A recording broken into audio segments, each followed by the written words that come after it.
We have the Ninth Doctor and Rose, Christopher Eccleston and Billie Piper back together again, and we're taking them on a whole new series of adventures, out into space, back on the Powell Estate, meeting old enemies and new, and going along for a heck of a ride.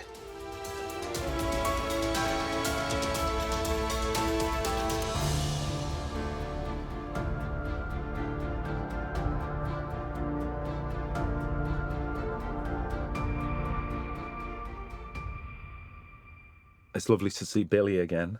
We bumped into each other a couple of times at conventions, but it's lovely to work with her again. We always had a very easy working relationship, and it's like falling off a horse.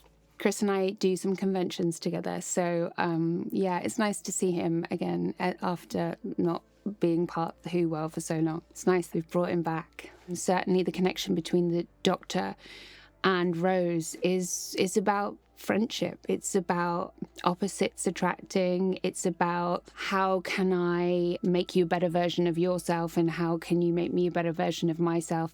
Actors can only create chemistry and rapport if the scripts are well written, and we had very strong writing on that first series, as we do with Big Finish Audio. What I liked about Billie was we both were very aware of the crew, and we felt we were making it with the crew. So there's a generosity to Billie's acting. She was very nervous at the time. I'm sure she won't mind me talking about that. She was not somebody who thought she was great. It was interesting to see her insecurity, because we could all see that she just shone, but she didn't assume that. I was a massive fan of his acting. I had to do audition with him. We had to do a chemistry read. And I was nervous about that because I was such a huge fan, and he was such a authentic, soulful, deep actor. You know, he's got the chops.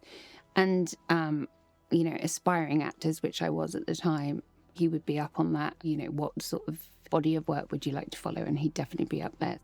The Doctor and Rose as a duo are really special because I think for a lot of listeners, it was their first introduction to the modern Doctor. For some people, of course, it was their first introduction to the Doctor and the concept of companions. And for those of us who, had been watching the original series, it was a real launch pad for what that relationship could be. We'd seen so many different incarnations of the Doctor and his companion, and this was definitely a modernised version of that. They were both so fresh and young and hip. And I think we've retained a lot of that dynamic with these episodes. We wanted to place these stories in the middle of that 2005 series. It felt like there was a natural space after Father's Day, because Rose has been through something quite significant in seeing what happened to her dad, to Pete Tyler. So it felt like what she'd want to do, even though she can't tell her mum about what's happened, she'd still want to see her mum. So the first run of stories in this series, we're very much embedding them back in the Powell Estate. We've got the Doctor willing to do that for Rose because she's so amazing. So he's kind of willing to do some domestics and stay at home with the Tylers. He does get itchy feet, he does get bored, he finds things to investigate. And as it happens, strange things do start happening on the Powell Estate for reasons. And we will see his investigation continue as he tries to get back out to the universe as well. I really connected with that episode, Father's Day, because it's exactly what I would do. And so when we come into the new episode, she's sort of charged on familial energy and, wanting a cup of tea with her mum. One of the reasons, I think, for the Doctor's fascination and focus is because he doesn't have family. He's lost everybody. And I think that's at the core of him, this man this alien who's falling through time. He's kind of always looking for connection, much as he'd disavow it. There are quite a few episodes at the start of this run that are set on Earth, specifically in the Powell Estate. So, of course, that is Jackie's territory. It's her domain. And Rose is constantly pulled back on an elastic band to keep coming back to see her mum. And because Rose and the Doctor are connected, the Doctor then has to come with her. And so we do see some times of sort of domesticity where Rose is still living her life around her mum and the Doctor is tagging along. And he's trying to fit it. Well, he's not really trying. He is there. He's not trying to fit in. He is still alien in this very domestic setting. But everyone else around him in that family accepts that. I think you see his love for Rose really when you're on the estate, because it opens her up a bit, because it's less Rose going to other galaxies and having other experience. It's very much rooted in the now, and that opens her up emotionally. So it brings them closer, and he's fascinated. He's able to view Rose's soul in a way in those episodes. Obviously, by being in the middle of that 2005 series, we can't really visit lots of enemies and monsters and places that we often would with a Doctor Who series. So we couldn't meet the Daleks again, for instance. And we've got to make sure it makes sense within the relationship journey of Rose and the Doctor. We have had several series of Big Finish adventures with the Ninth Doctor where he's been travelling solo, and he's been very much somebody not wanting to stick around, not wanting to have anyone along for the ride. He kind of passes through, changes people's lives and moves on, but doesn't put down any roots or take anyone with him. But this is a very different part of his journey.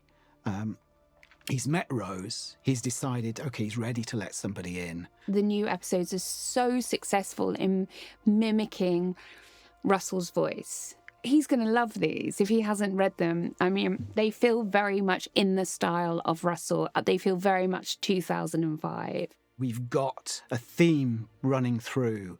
We've got some big bads. We've got some old enemies. We've got kind of everything that happened in that TV series happening again on audio as well. So it's been fun to rebuild a version of that series on audio for the two of them. I don't think 9 exists without Rose. I think the first series, Billy was equally as important, Rose was equally as important. I think it's Rose/Billy for me or nobody. It's either that or he's on his own. And that creates a good dynamic, I think. We've explored that in Big Finish up until now. There's been a kind of lost quality to him, which I think is really interesting to examine, because that's how he started. He lost his planet. He is a loner, and nobody matches up to Rose for him. His Doctor is lonely and battle-scarred and isolated and kind of like a martyr, almost masochistic in that loneliness, saying, well, I don't need anyone and I don't want to have anyone close to me again because I'll hurt them. And then when he meets Rose, he cannot resist her energy and her special qualities. She's clearly the only right companion for him. They fit together. The role of the Doctor can be it's like he's driven by a motor, you know, and his overarching goal is to save humanity, but sometimes he goes about it in an insensitive way. And I think what was always good about Rose is that she could sort of be his more moral compass and rein in his really impulsive behaviours. And I think that dynamic is really satisfying to watch, and it's really fun to play, and it's truthful. He saw something in Rose, and he was also ready to open up and have somebody along for the ride, to show them the wonder of the universe again. In a way, he's had to rediscover the wonder of being out there and travelling and meeting people, to discover that again for himself after the trauma of the Time War. And only now is he ready to feel able to invite somebody along, to say, do you want to come with me to Rose? Hearing Chris and Billy together is absolutely magical and nostalgic, and we've got brand new exciting adventures with incredible innovative imaginative ideas, and the story continues, and I hope people love it.